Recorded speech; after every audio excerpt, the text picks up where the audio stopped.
जळगाव जिल्ह्यातील एका कंपनीमध्ये काम करणारी एक विवाहित महिला होती.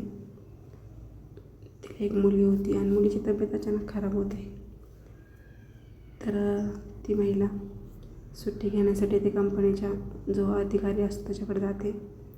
त्याला सांगते, माझ्या मुलीची तब्येत खराब आहे, 2-4 दिवस सुट्टी द्या. जेव्हा ती महिला त्या अधिकाऱ्याकडे जाते तेव्हा तो अधिकारी महिलेला म्हणतो, तू दिसायला खूप सुंदर आहेस, मला तू आवडते. तू एक काम कर, 2 दिवसाची काय तुला 10 दिवसाची सुट्टी देतो. पण तुला आधी एक काम करावं लागेल. तू मला खुश कर, मी तुला 10 दिवसाची सुट्टी देतो आणि तुझा पगारसुद्धा कट करणार नाही, असं तो महिलेला म्हणतो. हे ऐकून महिलेला तर धक्काच बसतो. तर मित्रांनो, कुठे घडली घटना, कशी घडली, सगळं आपण बघणारच आहोत. पण अजूनही आपल्या चॅनलला सबस्क्राईब केलं नसेल तर करून घ्या, लाईक नक्की करा. तुमच्या एक लाईकने आम्हाला व्हिडिओ बनवण्यास सपोर्ट भेटतो.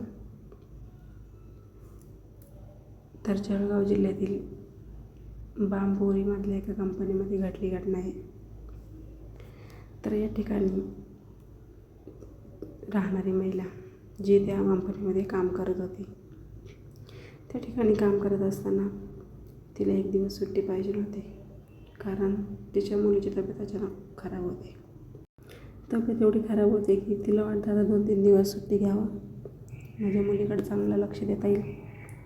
ती त्या अधिकाऱ्याकडे, तो तिथला जो अधिकारी असतो त्याच्याकडे जाते. त्याला बोलते की मला 2-3 दिवस सुट्टी द्या, माझ्या मुलीची तब्येत खराब आहे. तो अधिकारी तिला म्हणतो, तुला 2-3 दिवसाची काय 10 दिवसाची सुट्टी देतो. दिसेल खूप सुंदर आहेस तू, मला खूप आवडतेस, पण तुला माझं एक काम करावं लागेल आणि तुझा पगारसुद्धा मी कट करणार नाही, असं तिला तो बोलतो की तू मला खुश कर. हे ऐकून महिलेच्या पायाखालची जमीन हादरते. तिला खूप राग येतो. ती डायरेक्ट त्याच्या कानफडत मारते.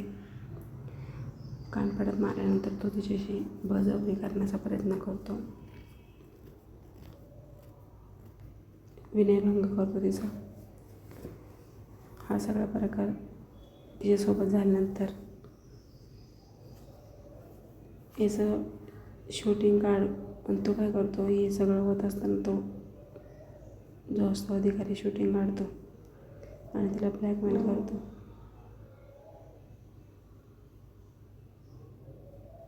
तिला म्हणतो की कंपनीमध्ये अजून महिला आहेत, त्यांच्याशी माझी ओळख करून दे. तिला आता खूप राग येतो, कारण त्याने तिच्यावर जबरदस्ती केलेली असते आणि त्याचा व्हिडिओ काढलेला असतो आणि तिला ब्लॅकमेल करत असतो. आणि तो अधिकारी आहे त्याचे गुंड मित्र असतात, काही राजकीय, त्यामुळे तुझ्यावर तो दबाव टाकतो. बघता बघता हा सगळा प्रकार 7 महिने चालतो. 7 महिने झाल्यानंतर ती महिला आता सहन होत नाही, कारण त्याचं प्रमाण वाढतच जातं. त्या अधिकाऱ्याचा तिला त्रास देत असतो. ती वैतागते. त्यानंतर हा प्रकार ती घरच्यांना सांगते. घरचे काय करतात, तरंगाव पोलीस स्टेशन आहे तिथे जातात आणि तो जो अधिकारी आहे त्याच्या विरोधात केस करतात. पोलीस पण दखल घेतात. तर अशा घटना समाजात खूप घडत आहे. खूप ठिकाणी महिला काम करतात. अन्याय झाल्यानंतर सहन करायचं नाही. फर्स्ट टाईम एखादा व्यक्ती तुम्हाला असं बोलतो तेव्हाच त्याच्या विरोधात आवाज उठवायचा नाही, तर लोक असे फायदा घेतात. तर मित्रांनो, या स्टोरीबद्दल तुम्हाला काय वाटतं कमेंट करून नक्की सांगा. भेटूया नेक्स्ट व्हिडिओमध्ये. Thanks for watching.